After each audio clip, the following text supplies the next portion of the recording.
Near everybody in the Blue Ridge Hills and hollows around Schuyler, Virginia, was a Baptist in those days. Doris and her family were no different, Baptists through and through. One day, Ma and Pa would say, "You'll meet a fine Baptist boy who will marry you and give you a fine Baptist brood." At least that's what they expected, and they had no reason to expect otherwise. Until along came Earl. As any member of the Schuyler Baptist Church could have told you, Earl was a wild young buck, but nobody paid him or his roughneck friends or his suspiciously exuberant kinfolk much mind until Earl came calling on Doris. Now, Doris was 18 at the time. Earl was 2 years older. They reckoned they were old enough to do their own courting, but that's not how folks at the Schuyler Baptist Church had it figured. "You hear who is seeing young Doris?" they began whispering to one another behind politely cupped hands. And the answer, no. Who? And that would be answered in turn with the appalling gossip, "That rascal Earl, that's who." Could Doris's Ma and Pa possibly approve? Well, in fact, they did not. And to emphasize that fact, Doris's Pa took that fine Baptist girl aside one evening, and this is what he said. He said, "I can understand how you might take a fancy to this boy. Sometimes what's worst for us looks best. But there's one or two things you ought to know. First off, Earl comes from a family of sinners. They dance, and they sing, and they play card games. They carry on. The boy himself takes up where his kinfolk left off. He's been known to wager and to partake of intoxicating spirits.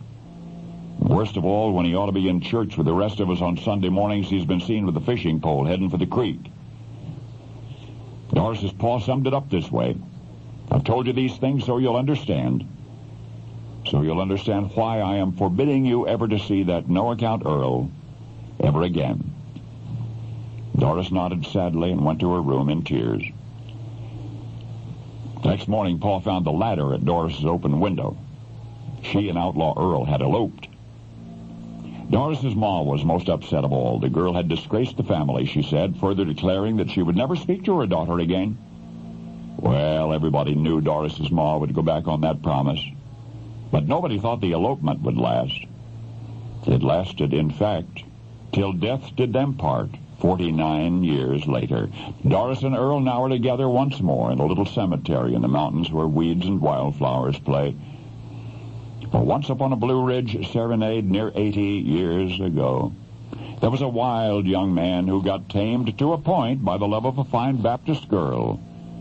You see, Earl said so long to his roughneck friends, and he got baptized. He joined the Schuyler Baptist Church, even took an oath never to gamble or drink, and lived up to it for the rest of his life.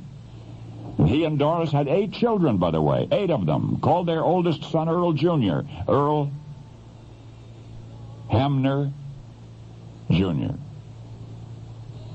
who one day went to Hollywood to tell a family story that you may have thought was made up. But now you've met John Boy's real mama and daddy, Doris and Earl. A Blue Ridge Romeo and Juliet who wrote their own happy ending, the Depression-era parents that the entire world came to love as the Waltons. Only now you know the rest of the story.